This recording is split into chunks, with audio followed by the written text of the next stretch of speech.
Hey there, this is the LG 39GS95QE.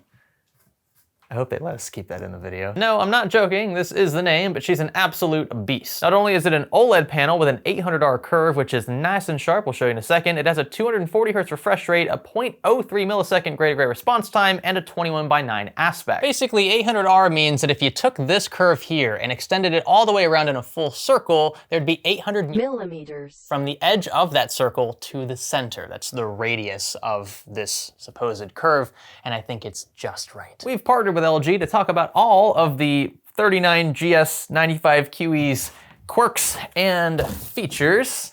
The box was empty, just roll with it. Here she is. I cannot wait to show you what this thing looks like powered on. She is spectacular. Let's kick things off with inputs. Here at the bottom, this is a single DisplayPort 1.4 port, I guess. We have two HDMI 2.1s, and these are capable of driving the full resolution and refresh rate of this display, which is quite nice. You'll also get a set of each cable type in the box. And off to the other side down here, a DC in, as well as a plethora of USB ports, including two Type A's. The included AC adapter is not integrated, but at least the cable is nice and long. It's also convenient that LG gave us this cutout here to route our cables. Let's see, here we go. And while this is firing up, I guess we should talk a bit about the included stand. So you can slide the display up and down with it. You can swing it left or right, and you can even tilt it up or down to suit your fancy.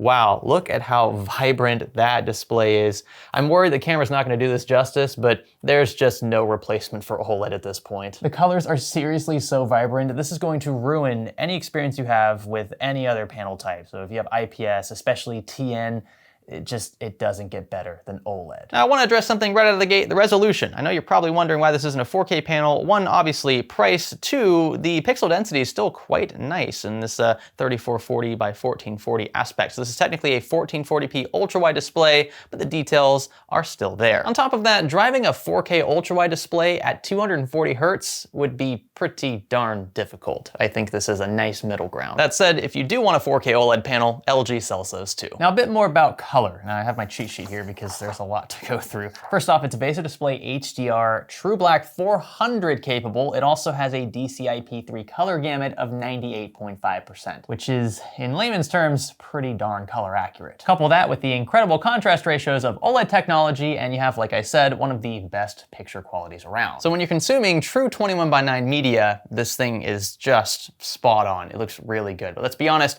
a lot of movies and TV shows aren't filmed, or at least compatible natively with this sort of aspect. Where this is really gonna shine is in the gaming department. This display technology is plenty well equipped for gaming. If you wanna just look at the gray-to-gray response times, for example, in this slow motion UFO test, you can see very, very minimal. I actually am hard pressed to even see a tail at all behind the initial UFO image in each of these frames. That's indicative of a very, very fast display. Essentially, these pixels are turning on and off at such high speeds that you're not seeing any lingering light from the previous frame here. And that means your games are gonna look super smooth, especially in fast-paced environments. And as you'd expect, especially in racing games, these fast-paced images, especially off to the left and right sides of your screen, look so much more crisp. With monitors that ghost, you'll see a lot more of a blur left and right. This looks almost surreal. Now in the case of first-person shooters, in particular when you play with this really lame keyboard trackpad combo,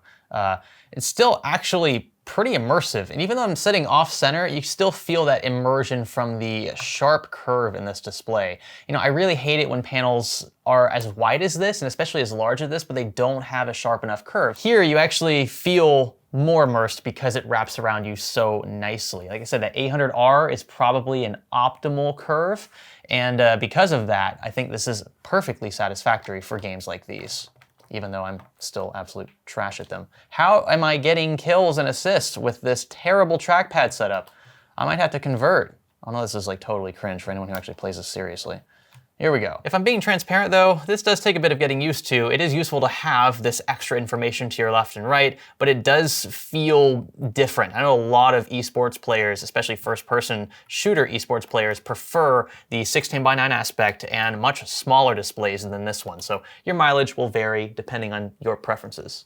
I'm not in focus, am I? And again, for those who are disappointed this isn't a 4K ultrawide panel, you have to remember that it takes a lot of hardware horsepower to drive a display that detailed. If you prefer a faster pace, like higher refresh rate experience, as you would likely in a game like this, I would want to lower my resolution to achieve a higher FPS. Somewhere around 240 would be ideal, of course, because you can max this out at up to 240 Hertz. But of course, when it comes to resolution, this proves plenty for a first-person shooter like this. All this detail down here, very legible. You don't see a lot of jaggies and just large pixel blotches. I'm very satisfied with the 1440p resolution here. And for more relaxed games like city builders, park builders, etc., this thing is perfect because it just gives you more real estate to work with. You're saying MMOs, right? I mean, technically RuneScape's an MMO. So yeah, it looks absolutely bizarre in an ultrawide aspect, but I've got to say, I kind of dig it. And yes, if you want to catch me on OS, my name is Donna Dees. And of course, text is still very legible with this pixel density. The ultrawide aspect also comes in super handy, as you might expect, while video editing. Check out this timeline. I can see literally like 15 minutes of my timeline zoomed out like a modest amount here.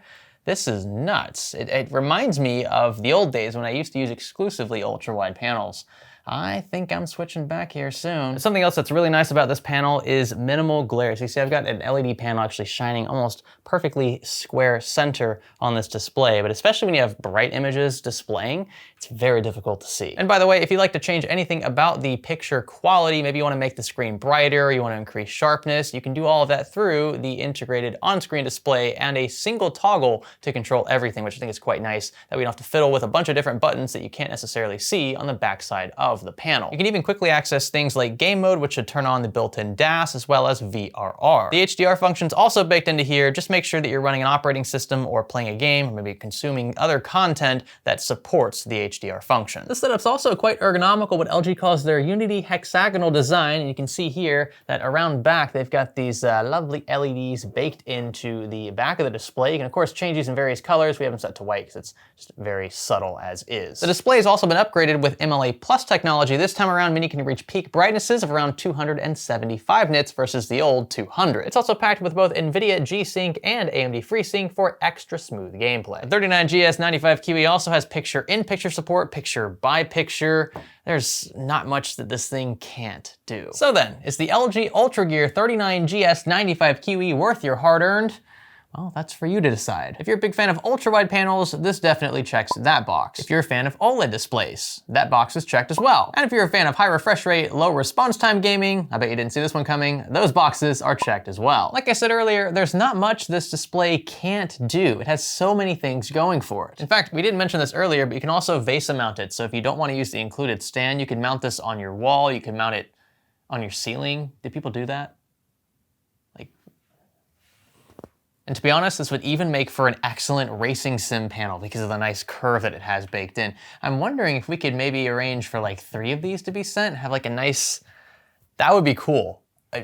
LG, hit us up. We're down for another one. But all that said, now knowing what we know about the 39GS95QE, is it something you would consider? Let me know in the comment section below. If you're interested in buying this exact panel, LG's gonna have it linked in our video description, along with a few other displays and things that you might be interested that they offer. LG, in my opinion, makes some of the best gaming displays on the market. They actually supply a lot of other vendors as well that you might not know about.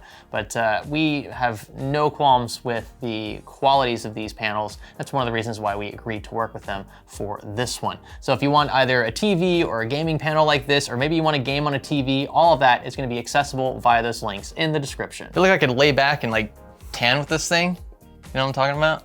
It's the perfect size for that.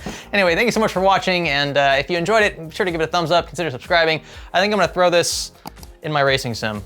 I have a bigger one from LG that's currently there, but I like this size. I think 39 inches for an ultra-wide of this resolution is like the sweet spot, so we'll see how it fares. Again, thanks for watching, and thanks for learning with me. Thanks for tanning with me. Something like this, yeah. All right, see you guys. Ugh.